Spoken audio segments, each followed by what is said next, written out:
Welcome to Deltaflauge Outdoors podcast brought to you by Julius Craig. On today's episode, I have KJ Quinn on FaceTime with me. He's a Bassmaster Elite angler out of the Bethel University, which is like the Super Bowl of colleges for bass fishing.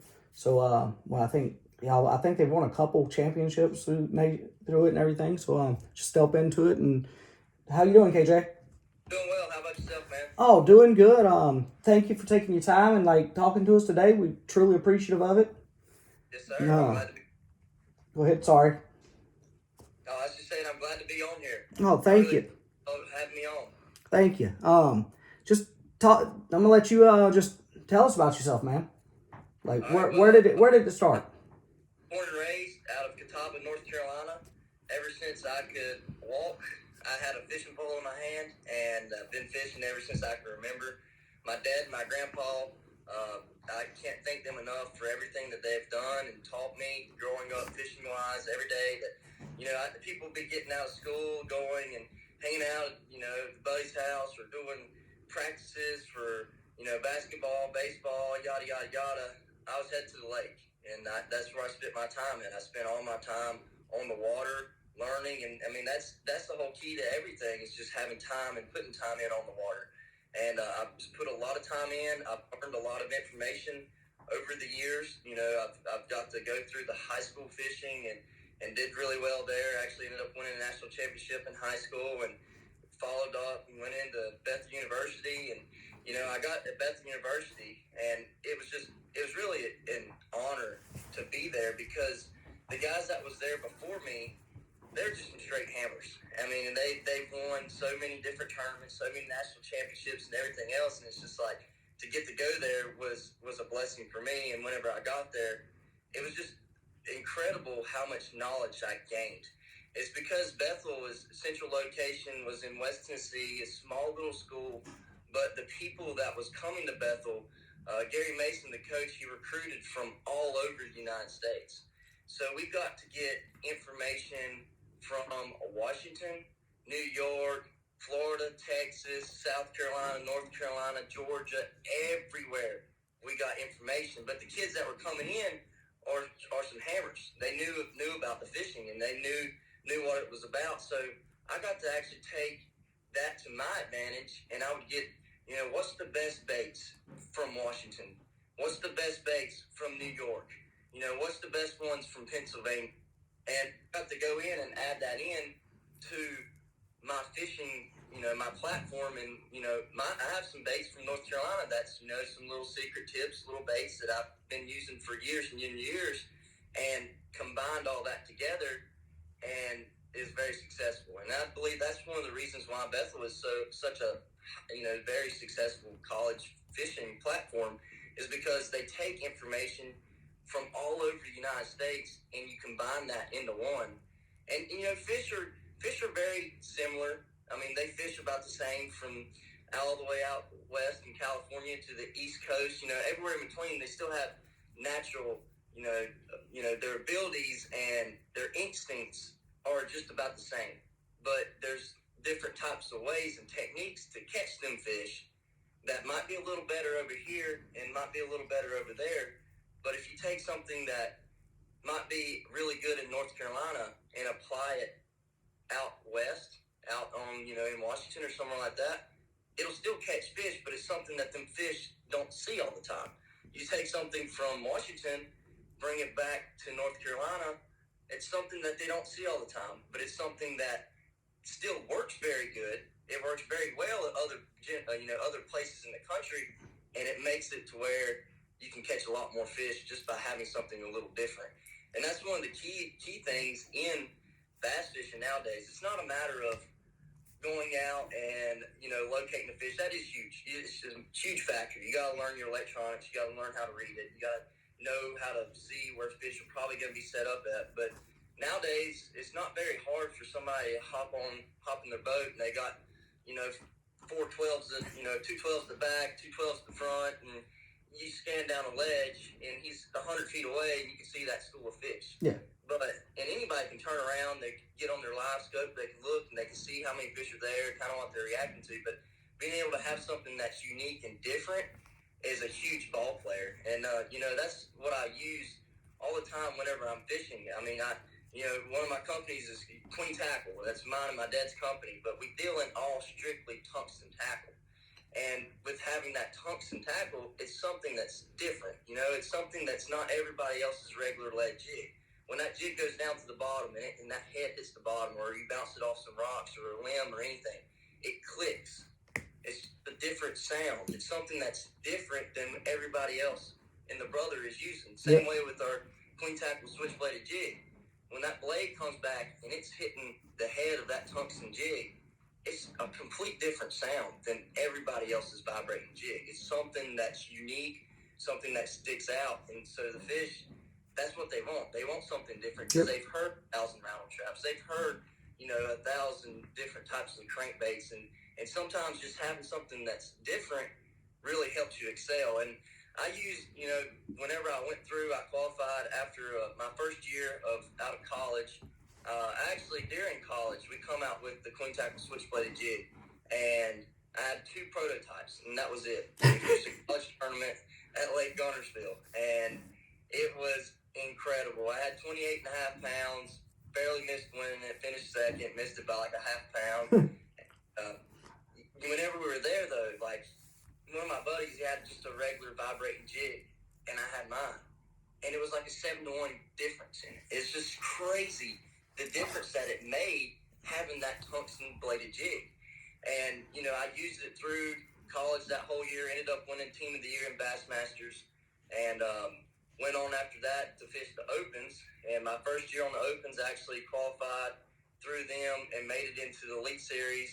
And my first year on the Elite Series, I qualified and made it to this recent Bassmaster Classic.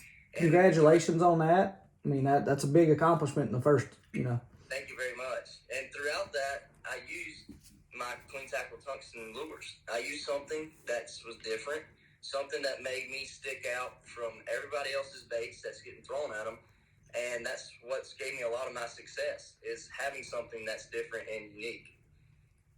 That's what that like touch back on what you said, like with the front facing sonar and all that. It's like I was doing a podcast earlier, and I was talking about how much stuff has advanced in the past few years from the deer hunting world to bass fishing. And it's like, and I got a little far out because but it's like they're wanting to ban cellular cameras in certain states.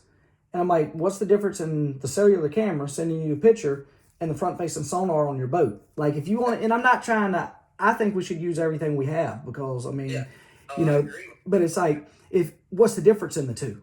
And it's like, and it's like, that's what, it just kind of cracked me up because it's like, how can you say that's going to lead to these guys he's sitting on his couch in his underwear and he sees a deer out there and he's going to run and kill it. Most guys that are doing that have their deer feeder set up where they can see it from their window to start with. So it's like, it's not making a difference.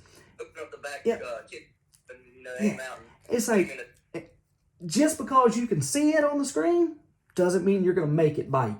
And that's the truth. And it's like, factors behind it. You can get out there, you can see them fish. I mean, nowadays, live sonar, you see him swimming there. I mean, it's not a question about it. He's there. It's not like, well, I'm not sure if there's fish in this brush pile anymore. It's scan over there, you look at it. It's like, well, there's 3 of them there. Let's throw a jerk bait over top of it.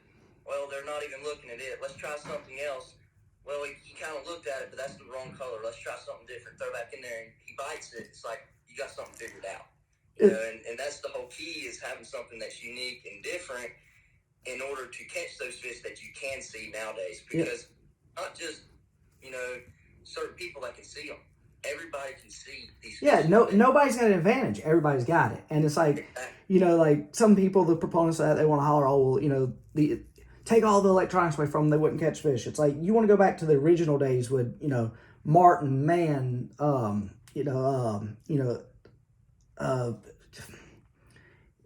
Dance, Jimmy, Jones, everybody. Well, they had the top of the line electronics then.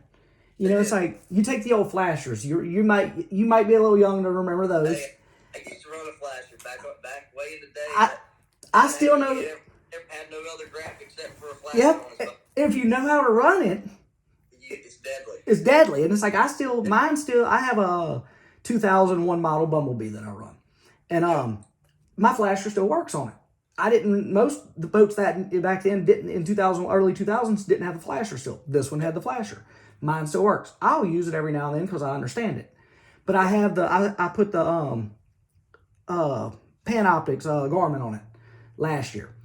The first time out, I was like, whoa, that little twitch, you can see you bait, like I was fishing I think I was throwing like a wacky worm or something, shaky head. I don't remember exactly what I was doing, but it was with and I barely twitched and it moves like on the screen and I'm like, holy crap.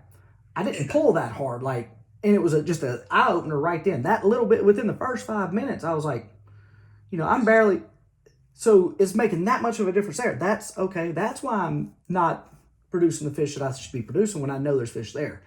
And ended up changing, I think I was like, man, I'm gonna be like the hunchback after this. I think I spent every day for like a week, like looking straight down at that screen, just, and it was like, into the bank because you're sitting there yep, staring at the... yep. It was like, one of the boys fishing with me, he's in the back of the boat, and he's like, what are you doing? Because he didn't know I'd had all that on there. And I'm like, and we were pre-fishing for a little club tournament. And he's like, what are you doing? And I'm like, I was like, I didn't tell you to put this on here. He's like, no. I'm like, oh, oops. And he's like, no wonder we're out here in the middle. I was like, what are we fishing? And he's like, I'm looking at the bank like 50 feet away. I'm like, why are we not flipping the banks? What is he doing? And I'm fishing like 17, 18 feet of water. And I was like, there's fish down there. And he comes up there, he looks at it, he's like, that's the fish swimming around? I'm like, yeah. He's like, that's your bait going down? I was like, yeah. He's like, this is cool. I'm like, oh, it's a pain in the butt. It'll piss you off in a heartbeat. And that's one of the keyest things too about your electronics. A lot of times people get caught up and drawn into the much. There's a fine line in between using your equipment and being efficient with your equipment and not getting overwhelmed with the fact that you can see every single thing out there swimming. Yep. Because you get caught up and get off the track and you'll lose. You'll sit there and stare at your graph and you'll be like, oh, well, there went an hour by. And it doesn't hour your day by. It's you didn't catch a fish. And you're like, uh-oh. And then that gets in your brain and you start scrambling, and this time goes by this. And it's like, what was it? The Florida tournament a few weeks back, John Cox said he spent 3 hours to catch that 11-pounder. That's, that's a lot of time it was a great payoff. It was. But I don't think I could have stuck it out. Because I'd have been in my head. I don't know if you caught the same one or not, but me and him started on that exact, I don't know if it's the exact same fish, but we started on one that was 10 plus. Yeah. And I beat him there first. I get there, there's one that was like 7 pounds here, and that 10 to 11 was sitting right like about 10, 15 yards down the bank from him. And I get up there, and I'm like, oh no, Johnny, I'm sorry, buddy. I'm pulling down right of these. And he come in, he like tried throwing at the first, and I made sure I, casted it, make sure I knew all about it. Yeah. And then started to ease back around to cast towards the other one. I started casting on it. He was a good man. He's like, hey, you know exactly where they're at, dude. Fish for them, go for it. And I ended up catching both the bucks off of it, and the female, the 7, she was gone. I don't know what happened to her. I never did see that fish, but that 10 to 11 stayed. And it was there for 3 hours, 3.5 hours. I fished for it for 3.5 hours. But I knew if I catch that fish, what it was going to do. Yeah, exactly. It's not just one extra fish in my 5. Yeah. It's like, it's like adding an extra fish. Or, a 6 fish. That's fish bag. Yeah. So it's like, if I just catch this fish right here, my day is made. I go and scrap out some 2.5 pounders, and I'm going to be good. And I spent a long time on that fish, and I was really confident that I was going to catch it. It stayed up there the whole time. It chased brim, and it'd make a wake this tall chasing shiners off his face. Dude, any second, I'm going to catch this fish. I threw a worm in there, and it rolled over on its side. It rolled up my heart. You could probably test at the time. And it rolled, and then rolled back over and chased the brim 10 feet out of the bed. And then I have no clue what happened to that fish. I'm not very sure. It was there, gone. Just completely disappeared. And, I burned 3.5 hours of my day fishing for it. And, it sucks whenever you do that. Yeah. But if you get that fish in, then you're sitting there looking like a hero. Risk reward. It's... Yeah, exactly. And, that's another like fine line with like sight fishing and stuff. It's like, how much time are you going to spend on this fish before you either say, I'm going to catch this fish, or I have to leave this fish because I'm burning my time up. But like, a fish like that, it's something that it's kind of almost like just like a mental thing almost. It's kind of like it's between you and the fish. It's like, I'm going to catch you. I spent too much time on you now. But and that you work her and work her and work her, and then she finally ends up leaving. And it's just like, and it's heartbreaking. It really is. oh, I can imagine, because like you like said, it's a make or break moment, because you spent 40% of your day roughly on that one fish, and then it's like you leave that, and say I don't know what you had in your live well at that point, but say you're sitting on 0. Now you're like, oh crap, and it's like, I only had fish. I had like a 2.5 and like a 1.5 pounds, and that was it. mm-hmm. And I'm like, kind of started sweating, and then I kept running around, checking some different stuff, and like I just had a gut feeling in me. It's like, dude, get back to Harris, go back up there. You got a few places that had some fish in it. I marked a bunch of places that had like kind of like hidden off the wall. You had to jump some logs to get back into an area, and like push pole, and it opens back up, and like there were beds everywhere in there. In practice, it was a lot of bucks, and I was like, man, I feel like the females are coming. It's right there. It's right there. So I went, jumped the logs, pushed pole through, did this, that, and another, and I get back there, and there she is. She's laying there, and I pop a 7.5. And, that salvaged my day the first day. Like, I had 15.5, something like that, and it was, with a 7.5 pounder, but it's something I had to have. You got to have a big one in Florida. That's the difference. And it's just like, it's like the next day out, I'm like, I didn't even go back down there to check on that 10. But she completely left that morning. Yeah. But I went with my gut feeling, and I had a better bag the second day, and even a better bag the third day. Mm-hmm. And in top 10 cut by like 6 ounces. I was, just barely made it, missed it. And I was like, gosh, man, I really wanted to be there. It's like, you take a 1.5 pounder out of your bag first day and add 9 pounds to it. Then look where you're sitting at, Yeah, you've been sitting at a shot for the top, for the top. And exactly.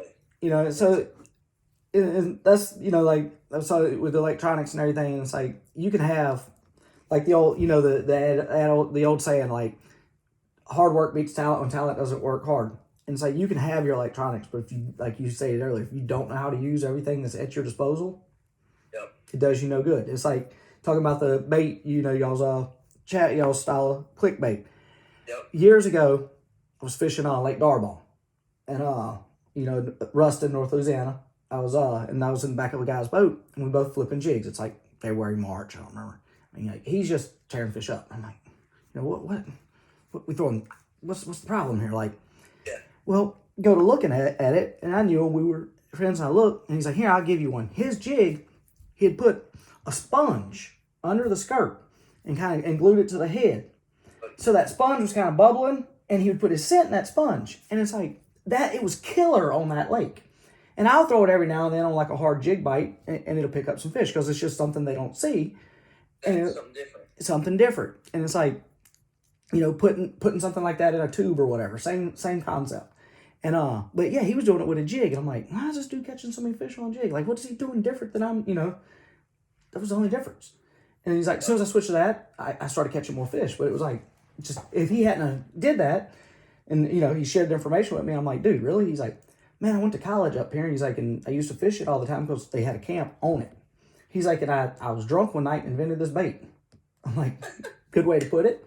He's like, myself and my roommate. He's like, we fished a lot up here and started doing really good with it. I'm like, I guess so. I mean, they'd never seen it. And it was just one of those things. And I'm like, pretty cool, because it was just something different. And it was, but yeah, it's, I guess, that'll bring us up to the Classic, getting to go to it. That was that's a lifelong goal of anybody in the industry. It's just incredible. I mean, to get to go to the Classic, and I finished 48, not where I wanted to finish, but it was just an incredible experience being there, just because, ever since I can remember, the last little bit of my memories has been in the Bassmaster Classic arena, And at the expo, sitting there as a little bitty boy, sitting looking at this big giant fish tank full of fish, and just think it's the most coolest, epic thing ever. And to go through high school and to go through college, and all I wanted to do was make it there, make it to the Classic. I was fortunate enough in college. I fished the college Classic championship and got to walk across the stage in Birmingham, and that was a really cool experience. But I wasn't in the Classic itself, with them guys. Mm-hmm. And grow up dreaming about fishing with the guys and to actually jump in and be in the tournament with the guys is just incredible. It's a dream come true, really. I mean, ever since I was little, I dreamed of fishing in the Bassmaster Classic, and to finally make it there, it's awesome. It was an awesome experience and a very tiring experience. I'm not gonna lie, I was absolutely exhausted. I've slept for about 2 days straight now, just trying to recuperate, get back ready for Santee next week. So it's definitely a very go mode. Not much rest, but you don't need much rest whenever you're at the Bassmaster Classic. Oh, I can imagine. Like I said, it's anybody that's ever done it, and like from the time they start competing, that's their dream of making it to there. And it's like, and if it's not your dream of making it to there, then you're doing the wrong thing. You might as well leave, bud, because that's where it's at. That's where you want to be at. And it's to finally work. I mean, I've worked really hard. I've spent a lot of time on the water. I think it was like my sophomore year of college. I think there was 6 days through the whole both semesters that I didn't go to the lake and go fishing. So it was literally like a week, and I think I was sick for 4 of those days, and I had to take finals on the other 3. So it's like, it's like that many days that I didn't spend out on the water practicing and learning and working. And every time you get on the water, you learn something. That's what people don't realize. Just even if you go and you don't really catch any fish, you still learn something being out there. And that's what you got to take with you every time you go to the lake. You don't got to go to the lake and think of it as, this is just going to be a fun day. I'm just going to go whack some fish. And that's what you want to do. You want to go have fun catching fish. But you got to take every little detail, every little thing, every aspect that you figured out and learned that day and add it to your memory book and keep adding to it and let that build up and build up and build up until you have a whole encyclopedia of bass fishing knowledge. Yeah. And it's really a huge difference maker. You look at some of them guys like, Christie winning the Classic, man. Hats off to him. He deserves it. He deserves to be there because day in, day out, he's out on the water. He's working his butt off every single day. He's working it. I mean, Chris, when we pull into the ramp of a morning, in practice, he's sitting there first thing at that daylight. He's sitting at the boat ramp, waiting to go out, go fishing that day, ready for, whenever we can get on the water, he's on the water. When I pull up in the afternoon and it's dark, it's daylight to dark, there's Christy, he's coming up, he's pulling up out of the water, and it's like, that's the difference maker between being at the top and staying at the top, is just putting the time into it. That exactly, and I read an article a while back, about the late Aaron Martins, talking about they were fishing, it may have been Havasu or something, it was like one of the U.S. Open style tournaments or whatever, I don't remember the exact, and paraphrasing the article, they said that they'd get there and he'd already be gone. They'd get back and he's still on the water. And they said they remember one day, like the last day of practice, they're sitting there and like everybody's like, man, where's Aaron at? He pulls up, loads his boat, pulls his truck to the side, they said, and just took off jogging. Like he went for a run. And they're like, what the heck, man? He comes back, he said, I just had to clear my head. And they're like, you've been fishing every day for the past week, daylight to dark, and you take a run now? Like it was just, and that's what they said. They were talking about how much work he put into it. And the guy that was talking about the article was a fan of the sport. He's like, I met him that day. And he was the one that wrote the article. He said, dude had been on the water, that's what they said, every day like that, goes for a run and comes back and talks to me like it was normal. And he's like, that was just the type of, and like how competitive he was and how he learned every time. That's what he talked about. He's like, same thing you just said. But it's like, to be competitive and rise in any outdoor industry-based thing, whether it's hunting or fishing, you have to put the work in. And if you're not putting work in, you're not learning. And if you're learning is just, it's not whether it's a pot. You can learn everything that you wasn't supposed to do. Like, how did I, everything went wrong. Why? Knowledge back. You don't go catch fish. It's like, all right, well, what did I do wrong today to not be able to catch these fish? Like, what did I do different that I didn't do yesterday? And it's might even be that as much as, what else was the weather conditions? What was the factor that why did I catch them so good yesterday? It was cloudy, overcast, and today you got high pressure, sunny skies. Where did these fish go to?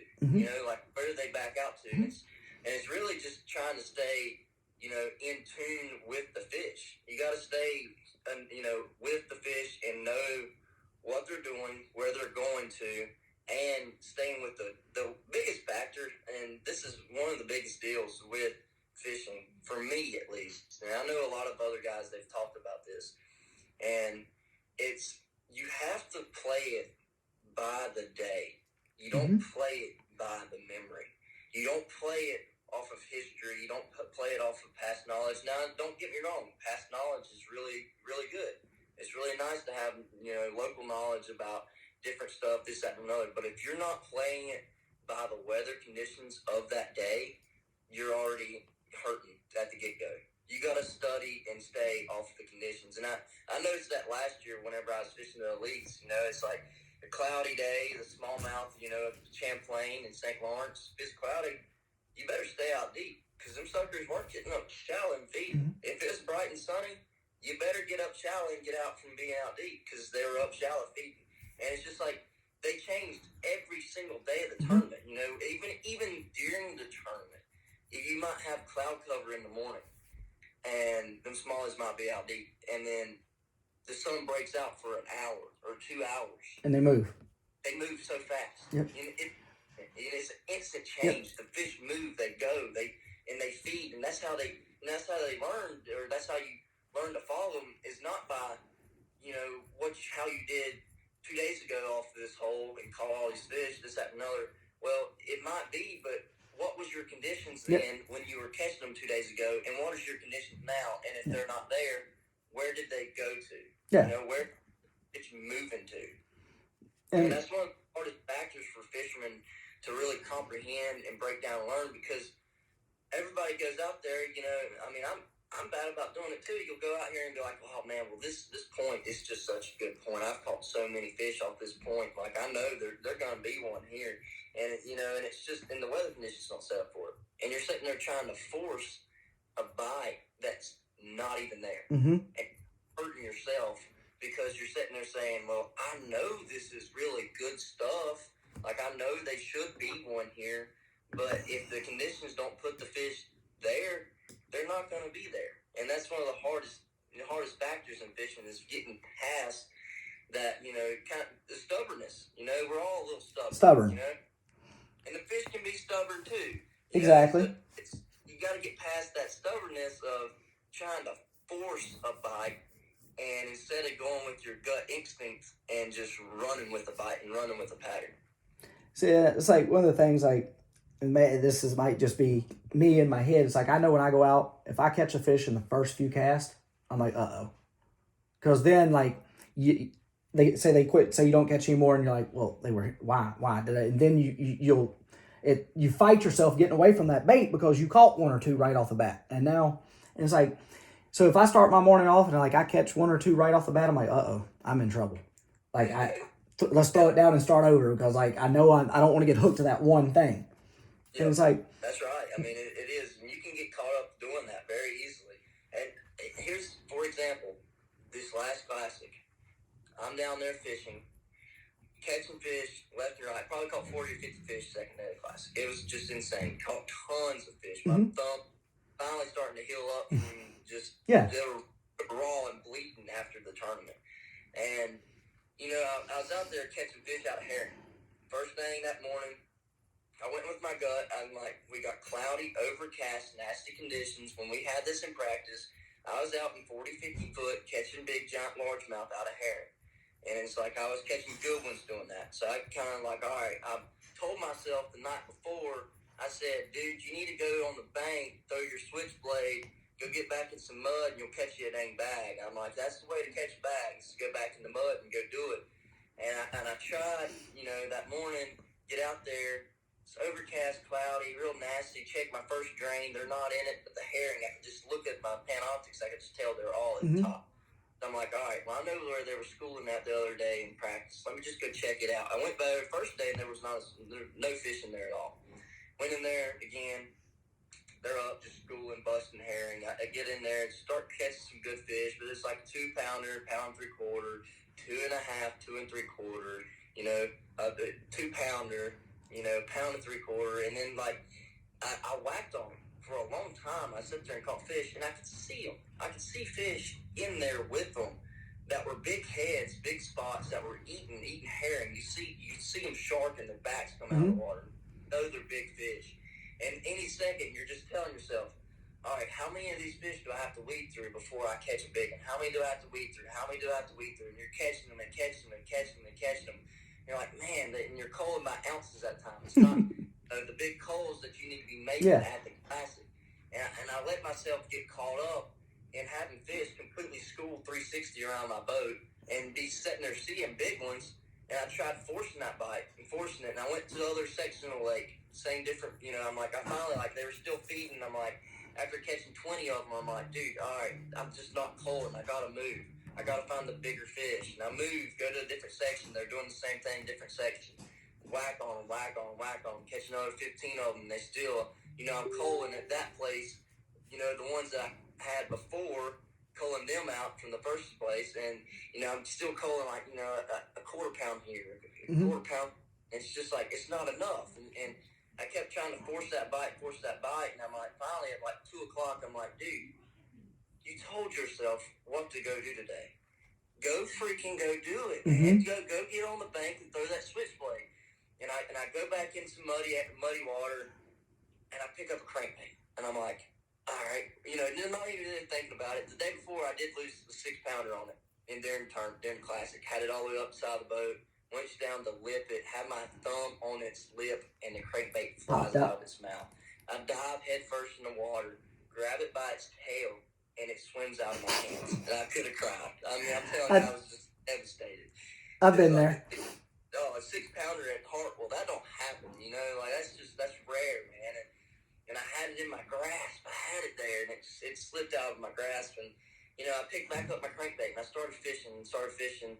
And I go down through there, and I have a big one, like probably 3.5, 4 pounds, just roll underneath it. I seen it down about 3 or 4 foot down, and I just seen it flash, and I never felt anything. It never ate it, nothing. And then I go on down the bank, I catch another small one, and it has my crankbait like hooked on the side of the head. I'm like, they're not feeding on this plug right now.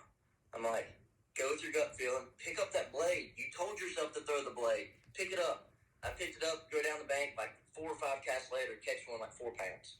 And I'm just sitting there just, beating myself up because it's like, dude, if you would have been in here all day throwing that switchblade, you could have had a 20-pound bag possibly. It could have been very likely. But by this time, 2:30, I got to be back in at 3, and I got a 20-minute run. So it's like I didn't have no time to run with it and go with it. Now, the whole time sitting there fishing the herring, my gut's telling me that I'm going to catch one of these 4 or 5 pounders that I'm sitting there looking at school. It's like one of these times he's going to slip up and I'm going to catch him. And I tried forcing that bite, and I still caught a ton of fish, but just never got that big quality. And it's like, and if you would have just, maybe even stuck with your gut from the get-go and just gone thrown that blade, it might have been a different outcome. It might have been, but we can all say that after. Yeah, the what ifs, Exactly. You always can say what if, this, that, and another after you get done fishing, but being there in the moment and fishing it, you got to go with your instincts. And my instincts were telling me that whole morning that it's going to be a herring bite. It's going to be a herring deal. We have the weather for it. I mean, it's going to go down. And I tried forcing that bite, and it just didn't work out. And I tried, I finally said, all right, get to the bank. You got to go get your head. And I pop a big head, but it just wasn't enough to get me thumped up. Yeah, it's too little, too late. You waited too long in the day when you should have listened to yourself. And it's like you said, you could see the fish. I'm sure popping a hair and everything. You was probably using your electronics and could see them. and that goes back to our conversation earlier about, you got to know when to pull away from those too. Like you said, like had you, 5 years ago, had you not been able to see what you're seeing on the screen, you'd probably left them earlier. Yeah, exactly, and that's one of the things too. It's like, if you don't sit there and you see 30 fishermen on the graph everywhere, it's like they come up school and they go down for a second, but you're sitting there still looking at them. They're still sitting out here. They're just waiting to get that herring gang back up and go bust on them. It's like, you sit around there and you're like, all right, I'm gone. I'm not going to fish it no more. You leave it and you go with your more gut feeling. So that's where, electronics is really good. They're really helpful. They give you a huge advantage, but they can also be a disadvantage too. You got to be able to play the ball game and just play, the fine line in between when you keep using them, when you need to leave it, and just go with your gut. And your gut might, any second I'm sitting there fishing them herring, and one pot of 4 or 5 pounders come up, and I pop 3 of them and put them in the boat. Yeah. And your day's made. You look like a hero. And you're like, well, if I wouldn't have been looking at my garment, I wouldn't have known that them fish were sitting out there on the bottom and known that they were probably going to come in there, But anybody can say anything after the fact. But being there, you just got to really trust your instincts and trust your gut and go with your gut. Yeah. That's pretty much sums up everything. Because, like I said, it's one of those things where, they can be great, they can hurt you, but you got to walk that fine line. And, so, you said Santee Cooper's coming up next week or a week after? I don't have it. It starts the 17th through the 22nd, and but I'll head out. We got practice starting, 3 days before, and head out. I'll be headed out this Saturday to head down there and get everything set up, get ready to rock and roll, and hopefully put some big fish in the boat. We're looking like we're gonna have a full moon, and that's kind of like my little ball game I like to do a lot. I like to look at them, so I'm hoping I'm going to be able to look at them down there and put some big girls in the boat. Super excited about it. Know I'm going to have a bag, hands down. It's going to take a sack every single day. There's no slip-ups. You got to catch big ones. Full moon, if the weather's right and everything, over 4 days, probably low 80s, 78 to 82? Yeah, probably. Yeah, I would imagine so. Because, it's got to take at least 18 to 20 a day, at least. If not, maybe more than that. It's Santee. There's giants in that place. Oh, yeah. And full of giants. So... And it's a big place. And you got 100 of the best guys in the world out there. Somebody's going to catch. It ain't just somebody. There's going to be at least 50 of them guys that's going to be on them, whacking on them. Yeah, it's like when you got a group, like I said, 100 guys, like you take a local tournament. Somebody's always going to catch them. You got, say, 100 guys, local guys. Yep. Somebody's always going to catch them. Well, that somebody is usually, say, the best one in the group. You take him out of it. You take the next one out of it. The different groups. You put them all in one big group like you got 100 somebodies. And they're going to go off. It's just, they're going to catch fish. That's it. That's the whole thing about it. It's like, dude, these guys, you come to play, you don't halfway do it. You gotta put it all on the table every single time. That's the same way with practice, dude. I go out when I practice. We get 30 minutes before sunrise and 30 minutes after sunset. That's our time period. That Bassmaster rules. That's when we're allowed to be on the water. When it hits that time of 30 minutes before, my boat's in the water. I'm ready to go, and I go fishing. And I don't have no breaks throughout the entire day. I'm out there on the water from daylight to dark because I know how much of a difference maker it makes. You could pull up and spend one extra 5 minutes checking one little place that's got a shell bed or two big stumps on it or something, a hard spot on, this, that, and another, and you find a school of 25 plus pounders on it. And that can happen in a matter of just 2-3 minutes. One little scan over on your down scan, side scan, and you find them. And being out on the water and putting that time in, if you had already said, well, the tournament, it goes from 8 o'clock to 3 o'clock. There's no sense in practicing after the tournament hours. I know some people that do that, and it's just like, not me. Because you never know when you might find the spot. Now they might not be feeding there, but they're still going to be somewhere in that area, and you can break them down and figure them out where they're at during the tournament hours. Mm-hmm. You know, where they're at during the hours, and you know they might be there after hours, but they're still somewhere in the general area. They're not going to go too awful far. So it's a lot of work that goes into it. There ain't no doubt about it. Oh yeah, it's I was actually I signed up like within 2 hours of everything opening. I signed up for the opens this year for the Central. I was 2 hours after it opened, and I was number 98 on the waiting list. And I'm like, there's no way for me to get in. Like, you know, the 225 boat field's already full, and I'm 98 behind them. Like, 2 hours after it starts. I'm like, what the heck, man? Like, you know, a couple years ago they were begging for people, and it's like, then FLW with their Toyota series. Did you see their tournament out of Gunnersville? I think it was Gunnersville a couple weeks ago. They didn't cap the field. They let like 330 boats in a Toyota series FLW. The dude that won it got 80 grand for a Toyota series. You know, equivalent to an open, so 35 to 50,000 depending normally. Yeah, first place was 80,000 out of it, and it was like. Then the guy that led it the first 2 days, his first day, and it might not have been Gunnersville, I'd have to look it up, but it was like, he came in with a sack that was like 26 or 28 pounds of nothing but smallmouth. Wow. And it was... That's kind of unheard of. Yeah, and that's what everybody's like, what the heck, man? Like, and it might not have been Gunnersville, I could be wrong, but I know it was that, area, but yeah, but he had 28 pounds, 26 or 28, I'm like, on smallmouth? Like, dude, what? Big smallies. Dude, yeah, it's like, that's what, 4.5? 5, over 5 on average at 20. Yeah, like 5 1/4, 5.5. And it's like, that's footballs. I mean, nothing that you see.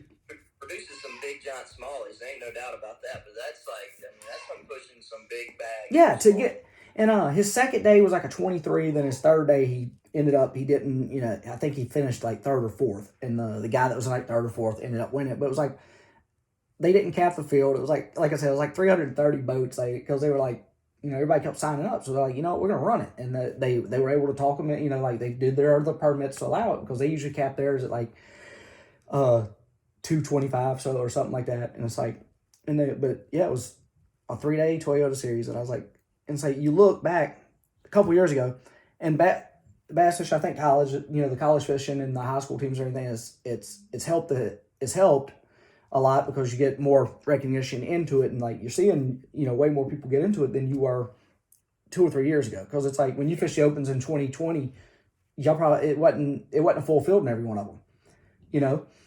2018, I fished a few as a co-angler, and not only were we, they were short co-anglers, they didn't even have full field on the boater side, and it's like now you gotta wait. And I think the Centrals had They said the Centrals had over 450 boaters sign up. That's insane. Yeah, and but I mean they're fishing Ross Barnett. Got a history of it, produces some good fish, and like I was excited because it's 3 hours from where I live at. Yeah. They're fishing Sam Rayburn. It's 3.5 hours from where I live at. Then they're fishing Red River, North Louisiana.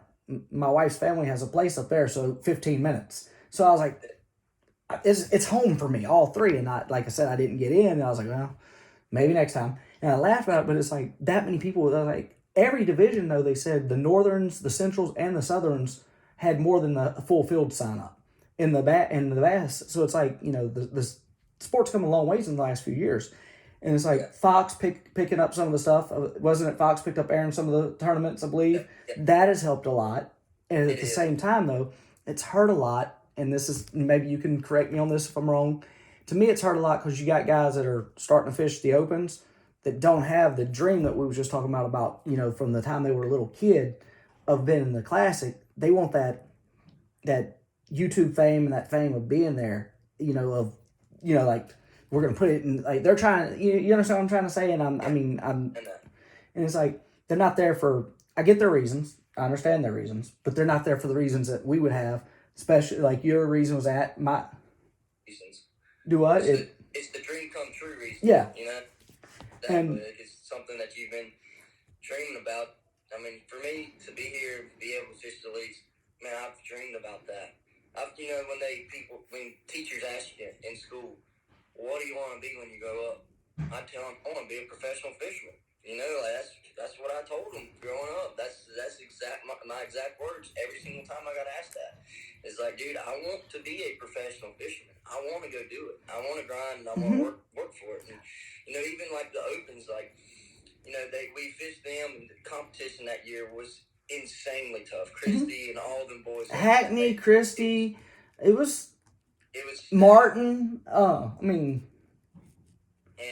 we go, and I was fortunate enough. I had my dad travel with me during the opens, and he was able to go out there. We broke down water. We fished really good together. We're really, really efficient, and you know, we always, you know, you see team tournaments, and this is one thing that it gets me insane. Now, like I don't understand it. Is like for me, I remember if we ever fished a team tournament, it'd be me and my dad's front boat.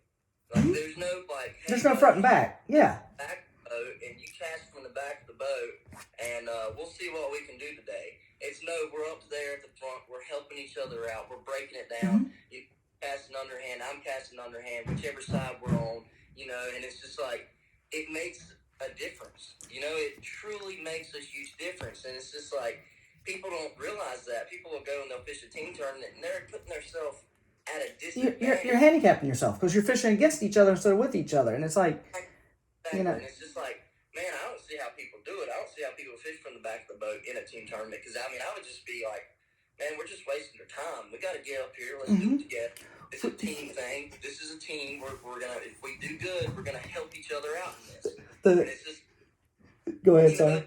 I don't understand how people can think of that. It's like, hey, man, I've got to have my front of the boat. Like, you know, you get back there and just let me do my thing up here. And, you know, sometimes it works out. It works good for people that do that. But it's just like, how much better would you have done if you would have both of you at the front making the perfect cast and helping each other at the same time? I'm laughing because the club I fished in last year, we ended up fishing 2 team tournaments a year, and I'm like, okay, cool. I was in second in points. The guy that was in first, it's our 4th tournament of the year. I'd been like 3rd, 2nd, and 1st, and he had 1st, and 2nd. So we were right there together in points. We draw out as the team.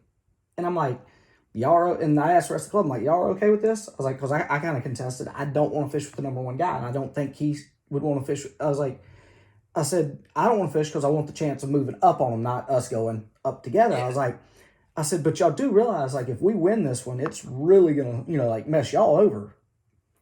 You know, because we're 20, 30 points ahead of 3rd place. I was like, we win this one, y'all going to have to, like, it's going to hurt y'all to get there. So we go fish, and he's like, oh, we're going to take my boat. I'm like, okay, cool, whatever. I'm like you, figured, you know, it's a team tournament. This dude, like, backing a boat to me all day, and I'm his partner. And I'm like, so like, what the hell, man? And it was like, we ended up like 3rd place for the team. And I'm like, so they actually caught up with us a little bit. And him and I jockeyed back and forth all year for the top 2 spots. But it was like, you know, first we should have fished together and made that gap huge. But it was like, I'm like, I don't understand this. Like, he was in his mind, like, he was hurting me. And I'm like, but you're hurting yourself to hurt me. Like, you're not helping us out at all. No, you killed us both. You made it. You know, you made it where the guys in 3rd and 4th and 5th, because like, had a shot. I was like, we could have put this one away early, and fought all year. And it was like, you know, and it was like, so then we had to like, because it was like the guys the guy that won it 3rd, the guy that was in 3rd in points, they won it. Well, we went from, and we were in 3rd, so they, you know, they gained 10 points on us through that one tournament. I'm like, dude, like, all we had to do was like, it was like, I'm like, he had me like, he's fishing a point, right? And I'm just like, I'm out here in like the middle just hanging out, like making a deep cast dragging a Carolina rig because like, yeah, I'm like, what else? You know, and it's like, I'm laughing at, you know, like I'm laughing about it now. I wasn't that day. Like I was like, I was livid because it was like, my wife was texting me. She's like, how's it going? I'm like, man, about to throw him out of his own boat. Like, this makes no sense to me. Like, I'd have been better off just to like, I don't want to partner and fish by myself. And like, you know, it was like, we're laughing, but it's like, you know, people do that. And it's like, you know, you can still be partners fishing in front of the boat like you saw about with your dad and be competitive with each other because that brings out more in you.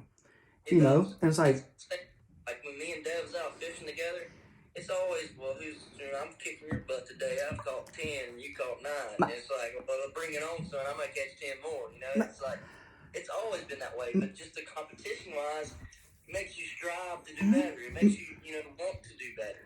And, for example, another thing, growing up fishing, like down here at these events, and here's something this is another thing that gets me.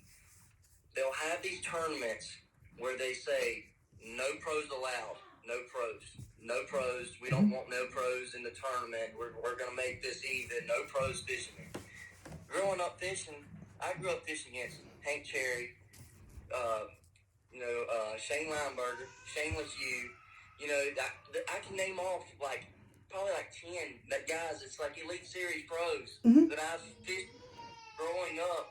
Ever since I was a little bitty boy, growing up fishing with my dad, me and him, we've been fishing against each other. And we would win fishing against some guys, but when you do win, it's bigger to you. It makes it just feel so much better, and it makes you better as a fisherman. You go to these tournaments and they're like, well, we don't want no pros in here. It's like, all right, well, suit yourself, we'll do what, whatever. But you go out there and you win against somebody that's fishing with a Zebco 33. How much did you really win?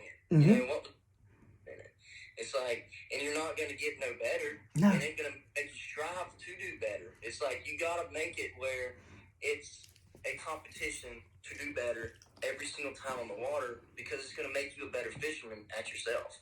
And within yourself, you got more confidence fishing. If I go out there and I fish against Cherry and Shane and all them boys on the weekend, and I go out and I fish the Elite Series tournament, I look over and I see Cherry and Shane and all them other boys. What's the difference in it? There ain't no difference in it. You're not starstruck. You're not like, oh my God, they're so much better than me. And it's like, I fished ABA years back, and we had the South Louisiana division, which we don't have anymore. Daryl fished it. Cliff was on it. Let's see, it was a couple others. Then it's like Derek was in there at one point. I mean, it was a bunch of guys, and you're looking at them and like you could see they were special. Like you knew they were gonna, and it was like, you look at it and it's like it was probably 7 or 8 guys that some are on FLW, some are on the elites. And like I said, and you look at it, and it's like you knew those, say, 5 to 7 guys. All right, they're going to be up there in the top because you knew it. And it's like, now where, it's like, not that you're like, oh man, I'm not as good as them, I'm not going to place up there, but how close can I get with those guys? That gives you that, how good they are. Can I compete with them? And it's like, you got to grind as hard and work what they're working. And if you work as hard as how they're working, usually it'll pay off for you if you work just as hard. But if you got halfway do it and you're like, well, we ain't got no competition today, we'll just mess around, we'll catch us 5 big ones, yada yada yada. You ain't gonna catch them. I mean, it just ain't. You gotta put the work in, and that's the whole difference in it. And so, like you pull up to the ramp and you look out there, you see Thrift, Matt Airy, and all these different guys, and it's like not even just like a big 100 boat tournament. We'll have a 20 boat Wildcat Monday night fish off derby, and 10 of the guys are pros that show up to the ramp. And it's like, dude, all right, we're not halfway doing it tonight. We're gonna have to catch a bag, because if we don't, one of them 10 guys are gonna jack them, and the other 10 guys that fish with us, they're just as good as the guys that's pros because they grew up fishing against the pros their whole life. Right, it's like you look and you got the Lee brothers fishing a little Monday night team tournament together or whatever. You're like, really? Like, it's like, it's like, how good they are. And it's like, yes, this is like, you want that competition. It's like, talking about, my little boys are 9 and 7, and like, we'll fish I take them a lot to when we're in North Louisiana to the family place up there, because it's got 5 ponds on it and everything. And like, we've caught some my 9-year-old's personal best out of the pond's like right at 7 pounds. And and when he hooked it, he's like, he's on like a Zebco 202, and he's like, Daddy, I need some help. And I'm like, just back up. And he starts backing up, and I realize how big the fish was. I'm like, oh crap. So I run there and I help him. And it's like, I've caught 5 to 6 or 8 plus out of the ponds. Like, we got some good fish in them. But like, I'll laugh at my little boys. We were up there last weekend before, whatever. And weekend before, because I was home, I was here at the house watching the Classic, so it was weekend before. We go out there to go fishing. Like I said, they're 9-7. They're like, hey, what you want to bet on the first fish? And I'm laughing at them two, like they're talking to each other. And he's like, oh, this one's like, I go $1. And I'm like, really? Y'all gonna bet? Like, and I've laughed at them two, like talking. And they was like, all right. And the youngest one's like, I'm down. Then he's like, how about who catches the most? All right. Well, all right. Whoever's got the biggest. I'm like, so y'all got like 3 side bets going on over here. Like, I'm like, who's paying the money? Well, you are, Dad. I'm like, how did I get? Like, it was like, Oh, that's good stuff. but yeah, they are in it. But it's like, you get one out there by himself, he'll kind of, like you said, he's like, he's half, he's goofing off. You get them both out there, It's competition. it's competition, and they're going to push each other. And I'm They're like, going to do better, to catch more fish, to catch the biggest fish. And at the end of the day, whoever won it, this, that, and another, it's an awesome deal. They won it. They beat their brother doing it, but it's going to make the other brother push harder next time. Even harder to do good and do better than his brother next time. And that's it's like you can't just go out there just halfway doing it, halfway wanting to have at it. If you want to do it and be at the top and stay at the top and not get jealous and mad and get mad about these guys coming down here and beating your butt, it's like, well, put the time in, put the effort in, and work. Don't sit there and get on social media and complain. Go back and look at what you did wrong that day and try and figure out what you're doing wrong and figure it out. And that's the whole difference maker in it. What you just said, you summed up life in general. Stay off of social media complaining about it. Figure out what you're doing wrong, and fix it. And just solve the problem, solve the issue there. Don't talk about it. Don't talk about doing it. Yeah. Go and solve your issues, solve your problems, and move forward in life, because life moves on. You gotta keep going with the flow, moving with the flow, or get left behind.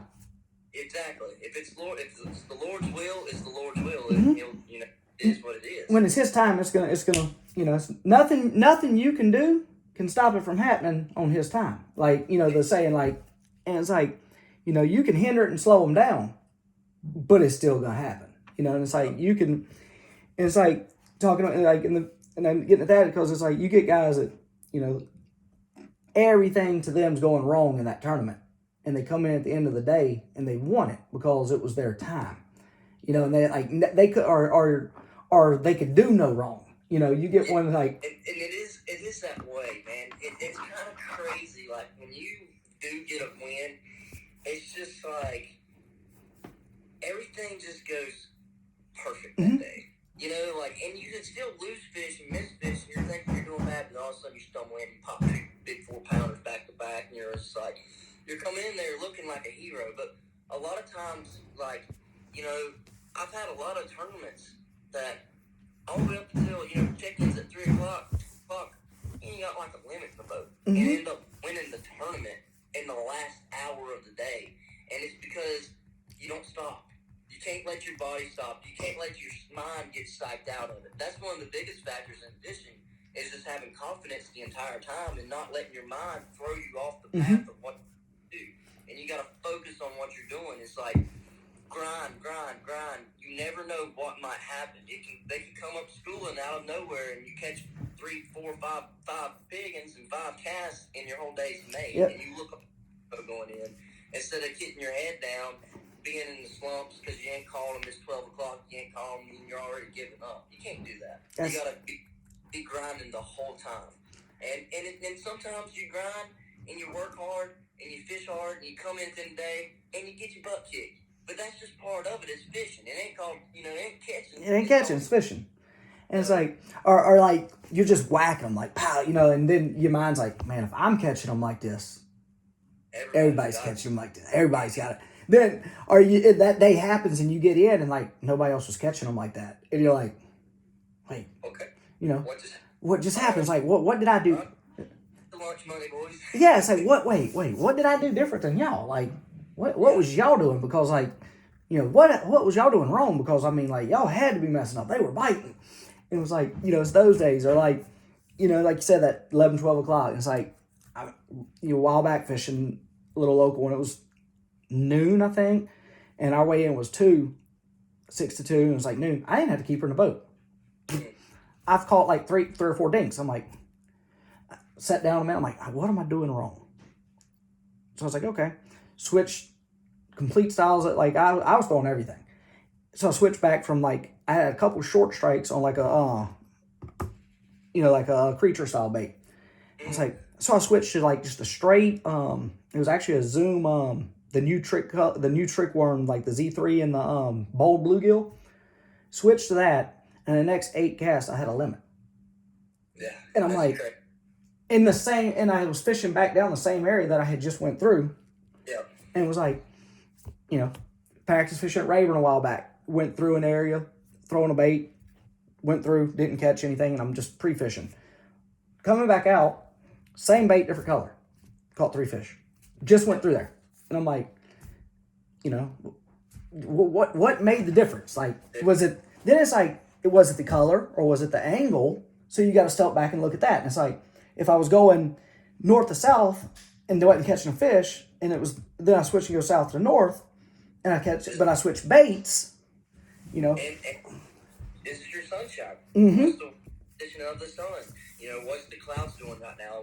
Is it raining? Like, what, there's a ton of factors. There's so many variables. Mind open the whole time. Mm-hmm. You got to keep it open and be like, well, I went over here and I fished these 3 points, and they're not on points. They're just not on that stuff. I'm gonna keep running other stuff. Well, maybe they're just not on them 3 little points you just fished. They could be on points, and you don't know that. And fish, it's really hard to understand them because they're always moving, they're always getting around and doing different stuff, but they always go off of different weather conditions, and that's where it all comes back to your conditions of what you're having. Angles are huge in fishing. Angles are massive in fishing because sometimes, especially anytime you're ever fishing a current situation, if you're not bringing your bait natural with the flow of the current, you're probably not going to catch fish. Yeah. You might catch some. You might catch one. Something's wrong with him. He Yeah, exactly. You find a sick one every now and then, but when you start getting it going, and here's the saying: it's like one's luck, 2's maybe, 3's a pattern.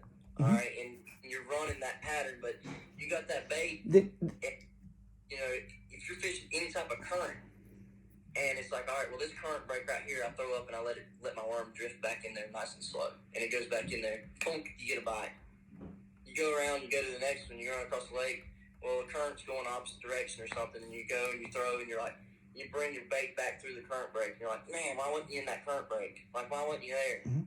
And did you just think about the fact that you just had to take it, drift in there nice and slow, and go natural? And it's like, a lot of times people don't realize that. People don't realize how much of a difference it makes having your bait flow with the natural current flow. And all the way down to like your bait selections. Say you're throwing a 3/4 ounce jig out on Kentucky Lake or something like that, and you're seeing them on your side. You side scanned them, you're seeing them out there, just full of 100 of them, and you're sitting there fishing for them, and you're like, I know, I'm going through fish. You can feel them. Yeah, it's bouncing off of it, And like you're dragging your bait, you're feeling it, and you're like, they're there. I'm like, what do I got to do different to make them bite? And it's like, I'll, switch up. All right, let's throw a 1/2 ounce hammerhead jig. And, that hammerhead has got a rattle inside the head. Something that's different than nobody else is throwing. You throw it out there, and instead of just dragging it, you're going out there and you shake it. Rattle, rattle, rattle. Give it a hop. Make them react. Mm-hmm. Something different. Something that they haven't seen all the time. And, maybe even going down smaller than that. Going down to like a 3/8 or a 1/4 ounce jig, something really light, super light. But when you throw it out there and the current picks it up and it's dragging down through there, it's going and it's flowing natural across the bottom. It looks like an actual crawfish or a bait fish that's getting blown down into them. It's not sitting there and getting drugged and stop, drugged and stop, drugged and stop, because the bait don't do that on like a river ledge. It don't just go down through there and you drag it and you just stop it and you let it lay there. It's constantly flowing. That current's got everything flowing and moving, and you got to make your bait, do the exact same thing as that, the movement of the water. I've seen that a lot of times, like at like the Potomac and stuff. You're fishing tidal waters, we were up there, and I seen the difference between a 3/16 ounce shaky head and a 1/4 ounce shaky head make the difference in catching 50 or 60 fish. Like, legit, like just that little bitty weight difference. But it's the weight difference of you're sitting there fishing where this current's draining out, and you're still up there and you're dragging it. Well, it's dragging, it's not flowing naturally. It's not natural. And you throw that natural one, and you'll just start getting bit. And, you know, there's a lot of factors that go into fishing, and you can't let yourself get spun out, you know, by the little, you know, little things. You missed a big in here, missed a big in there. You know, what did I do wrong? Like, what do I need to go do different? And it's just a matter of zoning in, focusing on what's going on right now at this time. What's our weather conditions? What's going on? What do I need to do? Is there current flowing down through there? Is there, you know, is it, you know, the wind blowing, bait fishing into an area? Is there, you know, no wind on an area and the water's heating up faster in the area where there's no wind? And like, you got to put all them factors into it. And really, you know, it's a science. It really is. Catching fish is a science. Like, there's a lot of stuff that goes into it. You keep a journal? Yeah, I don't, but I hopefully I got it right here. You hope you're downloading it there? I don't a lot of what I remember from, you know, school and college, but, you know, I did remember a little bait technique or two. Yeah. It didn't like, might not learn what I was supposed to learn, but I can tell you how to. You know, I was there. What was it? You were there. You were there for one reason. You said you was gonna be a professional fisherman, so that.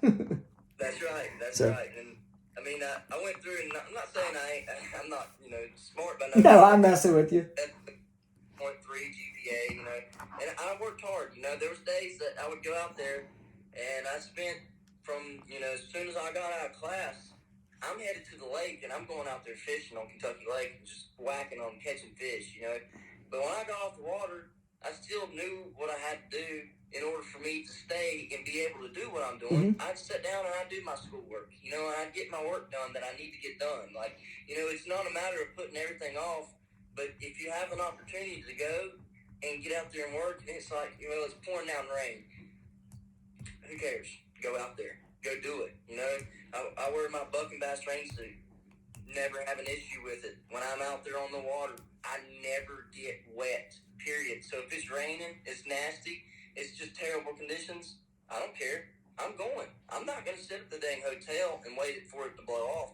I'm out on the water, and I'm working my butt off and putting the time in.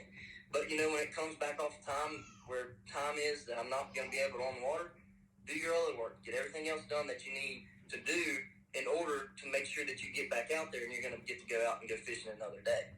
And, you know, it's a lot of work and a lot of stuff that goes into it, but you just got to really play it smart and, you know, play it by ear. But if you have an opportunity to get to the water, say it's even for an hour, that hour of fishing, you can learn so much in just that hour of fishing. It's incredible. But you just got to keep an open mind and keep knowledge of what, you know, if you caught a fish on one certain color and it's a big one, but it has a choke, and, you know, you're back in a, you know, a different lake, a whole different section of the country. Remember that big one that you had and it had it choked? What was the reason? You think it was that color? Try it out, boom, it works. And you're like, all right, you know, it's like I might have something going here. And, you know, a lot of times you'll get liars in fishing. You'll get a fish that'll just, you'll be going down through there and you're like, oh man, well, I think they're going to be eating a spinnerbait. And you throw it up through there and you catch a big one on that second cast. And you're like, oh, this is the whole deal, man. This is what you got to do. You're like, and you run it and you keep running that spinnerbait. You run it for 3 hours and you never get nothing. And you're just like, dude, I thought that was the deal. But that's where it comes back to that 3-fish factor. I use this 3-fish factor a ton with my fishing.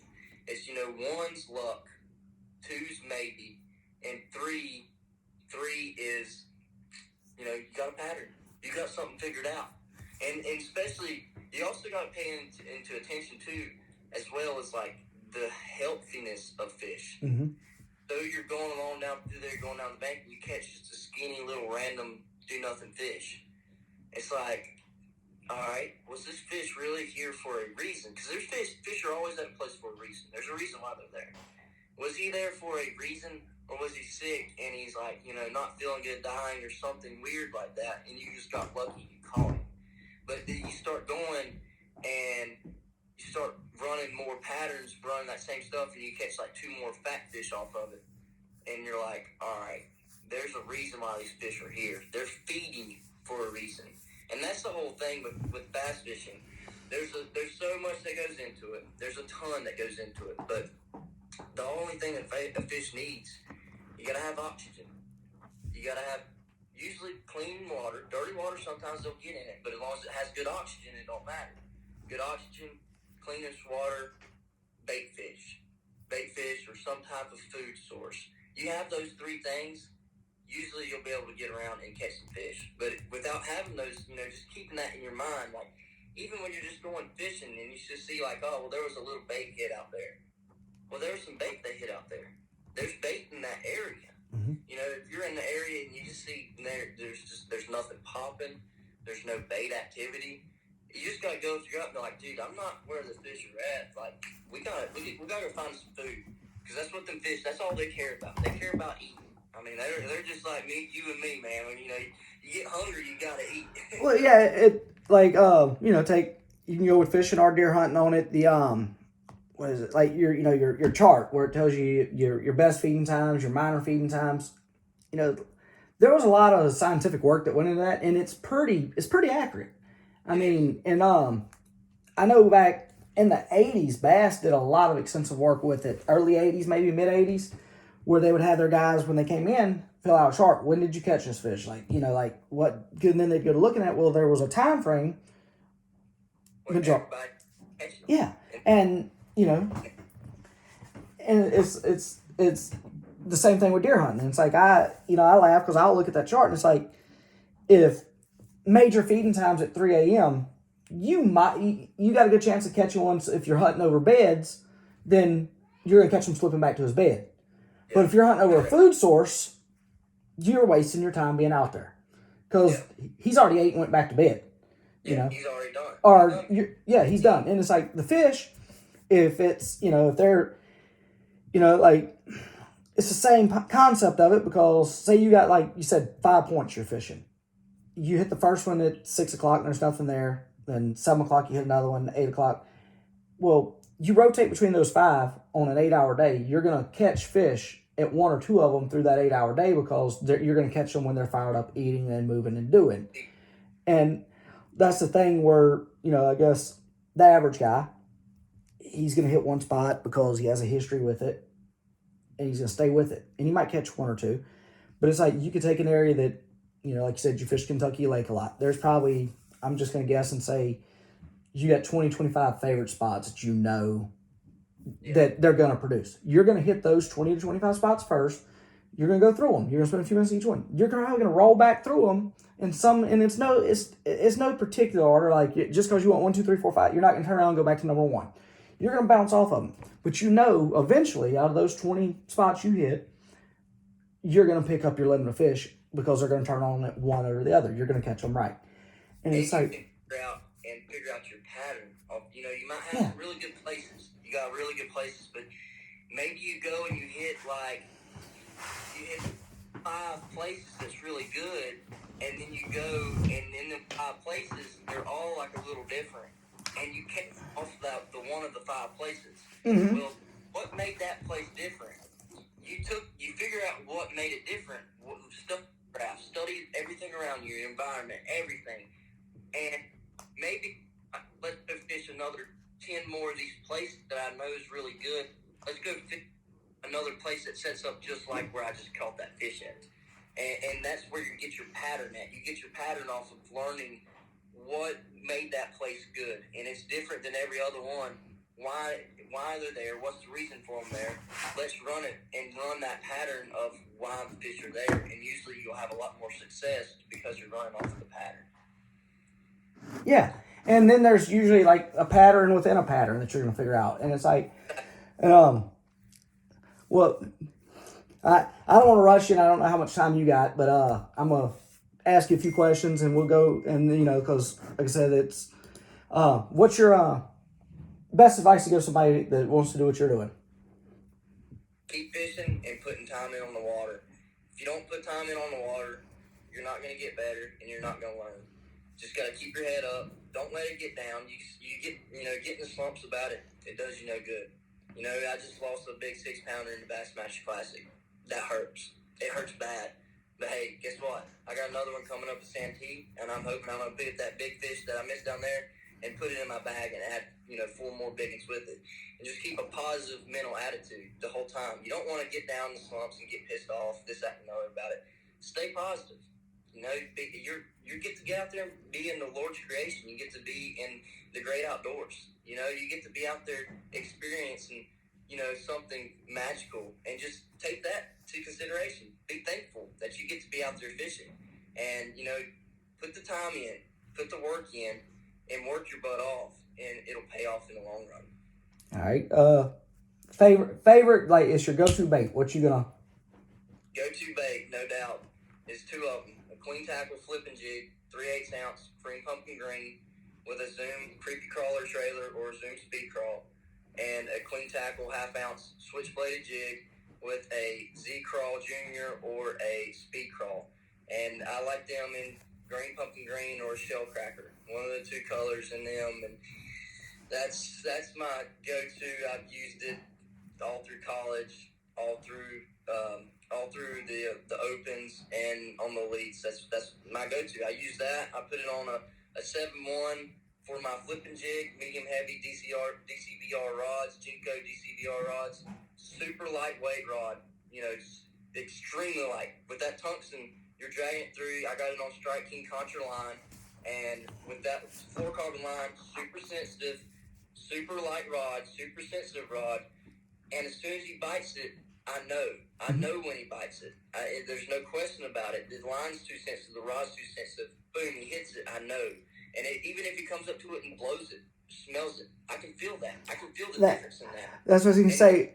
I put it on there and matched it with a loose, high-speed SPF, like an 8:5 to 1 gear ratio. One of the things that people always think about, they're like, oh, man, well, you got to have a 6:4 to 1 for your spinner baits, and you got to have a 5 to 1 gear ratio for your crankbait, and you might want an 8 gear ratio to flip with. If you look at all my rods, I promise you, I got all of those high-speed reels on every single one of my rods. There's not a single rod that I have nothing less. The smallest speed I got is a 7.5. That's it, and I have like 3 of them. The rest of them all are 8+. But the thing is, you got to tell yourself, slow down. What about your, the crankbait? It's like, all right, just turn the handle a little slower, Yep. But you can't gain if you don't have it. If you got a 5 gear ratio and you're just sitting there trying to catch up to him and he comes off, you're like, oh, dude, what happened? And it's like, well, you did get the slack out of it, and you had it where it wasn't you couldn't get it in the boat because you didn't have enough reel to wind it on in and get it. And it's like, you got to have, for me, I'm always moving fast. With that combo, Jinko rod, 7 or high speed LFS, loose speed, I can't hardly talk, but a high speed reel and some contra fluorocarbon. That's my go-to. Put that clean tackle flipping jig. I can take it. I can put it underneath any jig, any dock, any limb, anywhere. It's perfect skipping rod. That 7-1 medium heavy is perfect for skipping a jig. I can skip it 30 yards up underneath the dock. It feels like I ain't lying. Like, it'll just go and it just keep going. And man, like, with them baits in my hand, I'm confident. It ain't a matter of I go out there and I'm like sitting there telling myself, well, I don't know if this color's really that good or not. Like, should I change my colors? No, I'm not doing that. I know I got good baits on. The baits that I use are good. I catch fish on them. So it ain't a matter of not doubting your baits. It's a matter of going out there and finding the fish and learning what they're doing and figuring out the pattern of what's going on. Then you keep that in your mind the whole time. It's like, I got the good baits. I have the baits that when he bites it, I'm going to catch him on it. Our jigs, we got coffee scent on all our jigs. So when he hits it, it's in his crushers, and it's like, I don't ever worry about that. I don't ever worry about my certain colors or anything because I got, I keep it simple. I keep a couple, a handful of colors that's dark, muddier water, and clear water. I got some lighter colors, and that's it. I know they're going to catch fish if I get around them. So now it's a matter of me going out there and learning what the fish are doing in that time and learning how to catch the fish on their patterns and where they're at and finding the location of the fish. You brought up a point a while ago, and like we could go for a long time on that about what you said about the line, the rod, matching your gear to each other. That's another big thing. Like if you don't match it, it'll cost you fish. And you alluded to that with the 5-to-1 on the crankbait. I think I throw 7-3-1 or something like that on almost everything I throw, and I don't think I have anything slower than that. And it's like my crankbait. I'll have to remind myself a lot of times, like because I'll be used to throwing something, I'll throw it out, throw that crankbait, and I'll go to crank it. I'm like, whoa, slow down. I swap, and it's like, that's the biggest thing. I'll have to remind myself of that. But I know I've got the speed to catch up.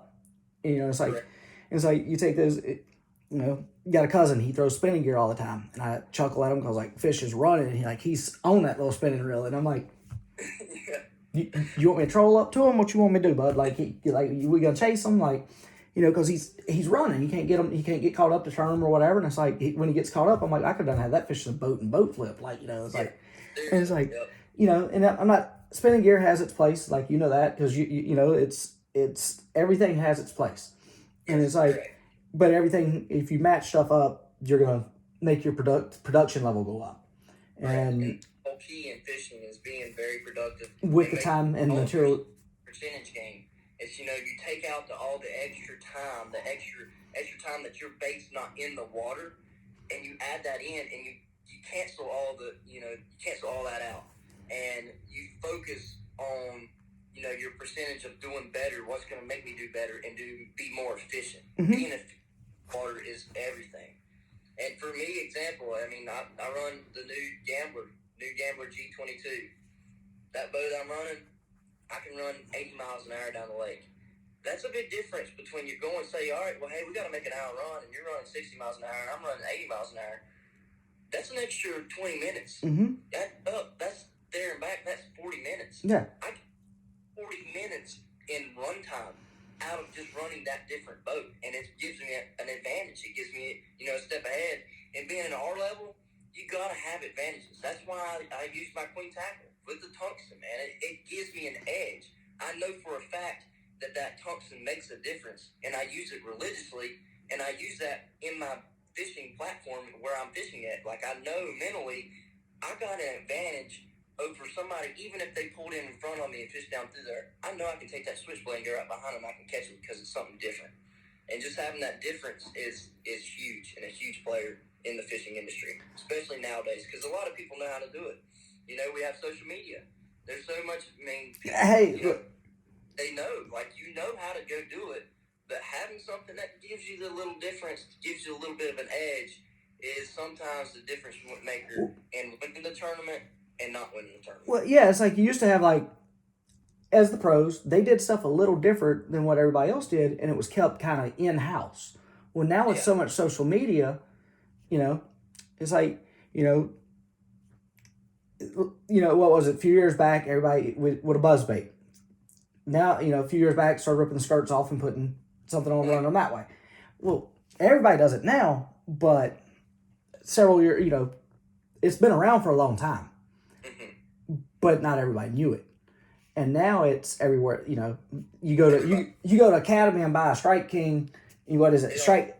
Put them on it. Yeah, it comes with them on it, and it's like, used to, we'd buy us one, tear it off, throw it, then hook it up. It's like, but I was like, all right, well, I think everybody's doing that. So I'm gonna go back to the original and do something different. Yeah, and sometimes that makes a difference. Sometimes going back to the old school ways. Mm-hmm. I fish a lot of old school ways. My grandpa's taught me so much, man. I got a Zoom trick worm in my hand. I've got confidence. I'm probably gonna catch him if he's up there. And simplest thing ever.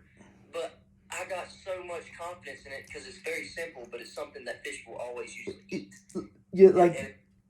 Your grandfather may have fished with him, the old do-nothing worm.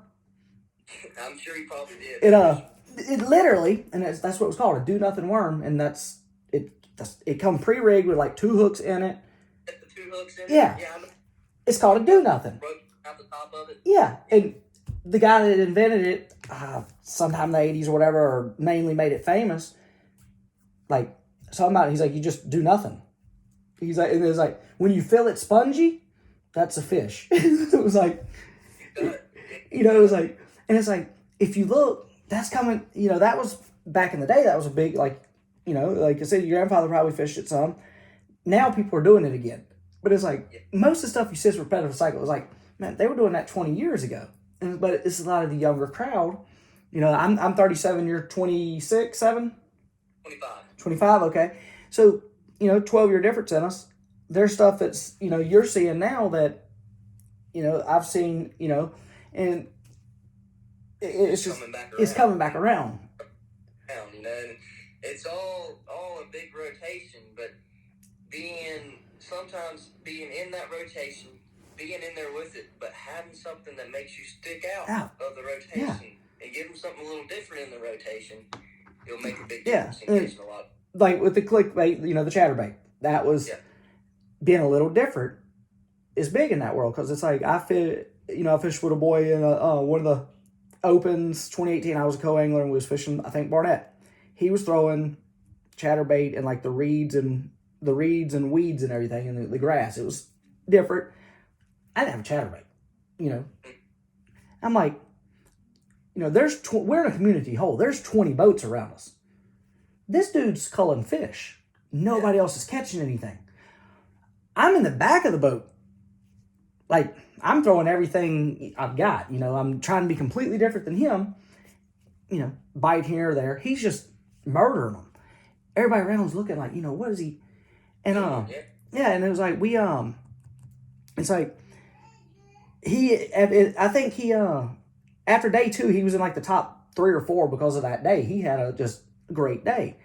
But it was like, I said, what possessed you to throw that where it's at? Oh, well, we tried it last week at home just playing around, and it killed them down in the basin, South Louisiana. And I'm like, he's like, so I tried it here. He's like, the conditions were the same, crappy weather. And I'm like, it worked. And that's the biggest thing. Like you said, that memory. Memory's good or bad. Like, make sure, remember everything, whether it's good or bad. Remember it. But all right. Like you said, I'm gonna ask a quick question. Growing up, like, who's your favorite fisherman out of the That's a hard one. Always, whenever I was growing up, KVD was like dominating. Yeah. Like KVD was a huge one that I always looked up to. Yeah. He's a super fast fisherman, always grind. But like another one that I've always looked up to a lot is Brian Thrift. Mm-hmm. That's a good one. Thrift, he's a hometown hero for me. I grew up fishing against him and still watched him go out through there and just dominate and do really good. And he's a super fast fisherman, super high-paced fisherman, and it's my kind of setup. I like covering a lot of water. I like, spending my time, and it goes back to that percentage thing. Maybe I'm covering a lot more water, but I'm putting my bait in a higher percentage place to where I can get more bites and cover. The more water I cover, the more likelihood of getting my bait in another high percentage area where I can get more bites. And it's like, I loved watching him grow up as a child. It's been awesome. And even get to go back again, like, this weekend. I get to go down there and, I'd probably get to fish against him. If he's down there at the ramp, he's not running around doing something else, fishing a different tournament somewhere. We get together. It's just a good competition. Yeah. For this year's schedule for the Open, Elite Circuit, what's your place you're looking forward to the most? I'm looking forward to Santee because the weather's set up in that. And I'm looking forward to Chickamauga, that April 7th in that rain. Yeah, it ought to be about. It ought to be looking at. So I'm looking really forward to them tournaments. I'm actually kind of excited about going back to the St. Lawrence because, last year I should have won Rookie of the Year. I was right there, like, leading it, going, and I just crapped the bed on the last tournament. Yeah. And that was it. And I don't know if it was just the pressure that got to me. I have no clue. Like, I really thought I was going to catch some fish, but I just didn't do enough, and I want to redeem myself on the St. Lawrence because I've been up there and I've whacked them before. And it's like, man, I know how to catch these fish. It's like I want to go back and redeem myself on that river. The one in North Dakota? That ought to be different. It is going to be very different. It's going to be a long drive too. I think was it the last time I was up there, was it Brandon that won it? Yeah, I remember Fritz. Fritz was up there with him, and I don't remember exactly who won it, but it's different. Fishery, there ain't no doubt about that. It's complete. I've been watching all the recaps of it on Bassmasters and everything else, and just trying to get as much knowledge as I can on it. But it's like, I'm just gonna have to go up there, go with my gut, and just go fishing, and just try to figure out the fish as it comes. So. Lake Fark's gonna be one of those. Like, I think it's gonna be hot. You know. It probably will be. It's the exact same time that we were there last year, and I was catching them off the bed and had some decent bags off the bed. But, like, that place just has so many big fish in it, and there's so many different things that you can be doing down there. So it's going to be like I'm not sure how it's going to be. I mean, I'm gonna try and get on Shad's bone bite maybe early and try and get a couple of those real big ones, and maybe back off and go catch, like, the 4 and 5 pound bucks. But that's what's wild about that place. Yeah, 4 and 5 pound bucks. The fish, like, the bucks that you catch off the bed, like, you're like, oh, that's just a buck. Well, that's a 5 pound buck. You know, it's like, that's a big old buck, and it's pretty wild. That place has got a lot of big ones, but it's a very tough fishery. It's had a lot of pressure over the years. You know, from the internet exposure on social media nowadays. You know, it's had so much pressure that it makes it really tough. Like, you go out there and you go fishing, you're looking for 6 bites a day. Yeah. Really. Like, look for like 6. If you get 7 or 8 bites, you've probably done really well. Now, the quality is there. It ain't a matter of the quality. The quality is 100% there, you know? But it's just a matter of being able to go out there and catch the quality and make sure you get 5 in the boat. Like, I mean, you got to focus on getting 5 of them, you know, because it's the fish in there, they're too big, they're too healthy. Well, it's long ways by just getting 5 in the boat there. Well, it's like I said, with internet and this everything they're seeing. OH Ivy, for example, in Texas. If you've seen it lately, I have. I've seen it. They've heard it. I don't want to go there. Oh yeah. Oh yeah. It's I got a buddy that lives about 2.5 hours from it, and he was talking about going. And but it's like, you know, it's really cool what's come out of it, but it's going to put so much pressure on the lake, and it's like done within a year. It'll be like the lakes. I mean, honestly, truly, like, we had a little lake here in North Carolina. I've never got to fish it, but I never even heard about it until, like, they went out there and they popped like a 48 pound bag out of it. It's Sharon Harris. It's Sharon Harris Reservoir and down towards I think it's towards the east coast of North Carolina. I've never been there, but, like, you know, I've heard about it, and I've had other buddies that went down there and fished it, and they're just like, man, it's not the same that it used to be. Like, you know, within a half a year, it went from producing 40 and 50 pound bags to, like, it's still got big ones in it, but they're really, really hard to catch. And you know, that's with the social media thing nowadays. It really is. It don't take no time to, you know, I was seeing all these big fish come out of OH Ivy. And I didn't even know about the lake. And then finally, it's just like, one of my buddies told me, he's like, dude, that's where they're coming from. They're coming from the lake. It's like, well, you better get there right now if you want to go down. You should have been there yesterday. I mean, it's like, it's going to be fished out. They're going to do it the same way, you know, when Fark, what was it, for earlier mid-2000s, Fark got like this big rep. And like you said, now you're fishing. The quantity's still there, but the fish are not, you know. No, it's plentiful. And yeah. They're really smart. You got to go down light line and stuff like that. And that's, you know, that's a big factor. You're sitting there fishing with 8 pound tests and some timber. That's a little sketchy. Yeah. Well, it's like they did the same thing. They had in Mississippi. I'm trying to think of the name. It was right out in Macomb. It was Bill Dance Signature Lake, and they just decided like to drain it down and do some work because they're like making a big resort now and everything. But people were talking about, like, I think the lake record is like right at 13 pounds out of this maybe 700 acre, 900 acre lake. Yeah. And it's like, I've fished it a couple times. I like fishing it, but it's like, if you can catch them, and it used to have a bunch of grass in it and everything. So it's like, if you could catch them on the frog bite in it, you were having a blast because, you know, but it's like when they were bedding, you was popping 4 and 5 pound fish off the beds regular. And it's like, they had some good fish in it, 8s and 10s, which was for the area really good fish. And it's like then it got this name of producing, you were catching on a Tuesday night tournament, they'd catch on a 5-fish limit, 25, 30 pounds. Yeah. So it started getting hammered all the time. And so it's like, then it's like, just, that's what social media is good and bad. Like it's, it's a good thing. It can be bad. Yep. It can put a lot of pressure on a lot of fish. I'll tell you one of the coolest places that's just insane to me is Gunnersville, Alabama, and how many tournaments. I remember fishing in college, and we had like a 250, 280 some boat college tournament, and there's like 13 other tournaments that's over 100 boats apiece going out that same day. Mm-hmm. I'm like, dude, that's insane, and it still takes like, that's tournament. I come in second and I had like 28 and a half pounds and got beat by like 29. And it's like, it's still, and just to even be in like the top 20, you had to have like over like 22, 23. Mm-hmm. And like, dude, how does this place produce so much fish? Like, how does it, stay just thriving with so many fish in it all the time, even with the pressure that it gets?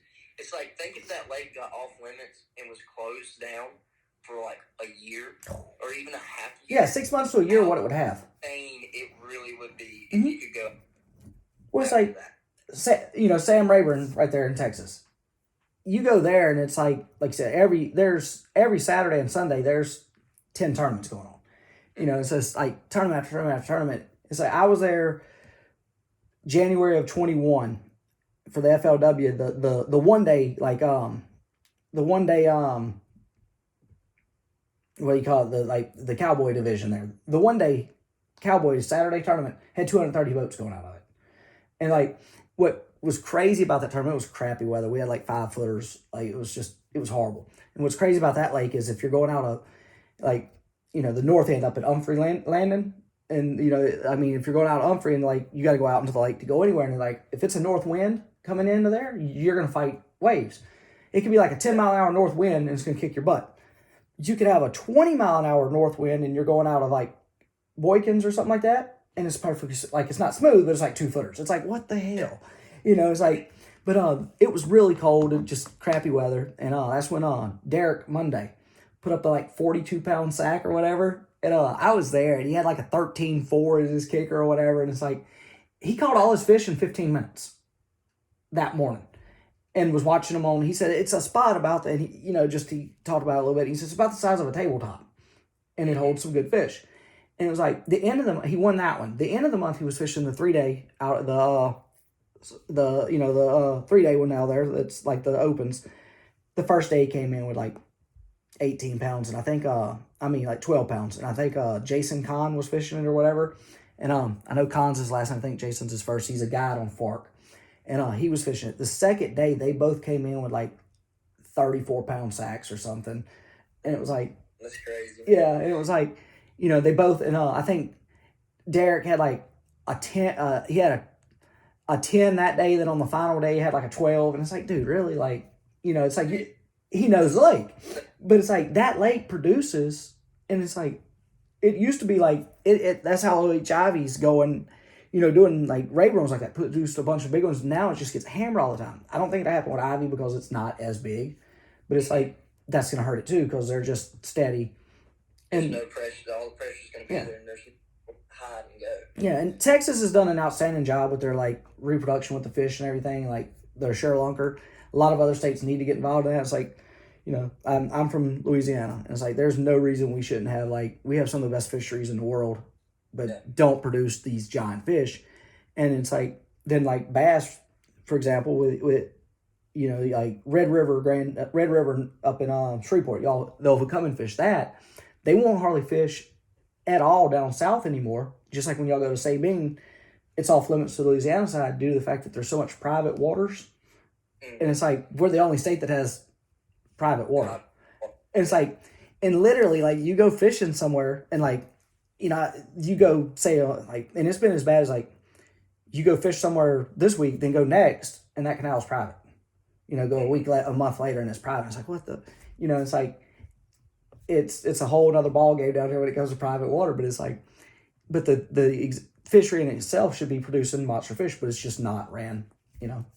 And I mean, I don't want to keep you like all day here. I've enjoyed the conversation. I've had a great time talking fishing. Anytime I can do that, I've always had a good time. Hey, anytime you want to do this again, more than welcome. And like I said, I mean, I've enjoyed it. I'll probably pick your brain when I come up with some questions too, because it's just, you know, this is my passion's the outdoors in general, like deer hunting, fishing. Just if I can be outside doing it, I do it. And that, are you other than fishing, what's your outdoor activities? Oh, same thing. Hunting, doing it all the time. I love to hunt and fish. And I mean, anytime. I mean, even if I'm just going like dove hunting or something like that, man, I love it, dude. I love being in the outdoors. That's my whole dream.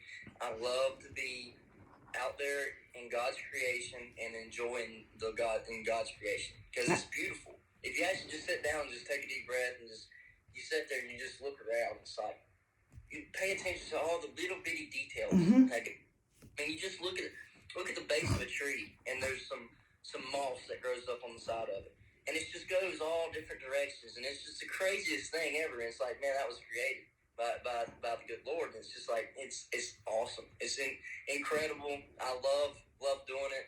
I've had a great time talking with you, man. It's been awesome. It's been fun time. If y'all want to check out on queentackle.com, use KJQueen20 and get 20% off anything on our website, and help me out, and I appreciate that a lot. All right. All right. Well, let me. I'm gonna get this stuff stopped. Hold on a second.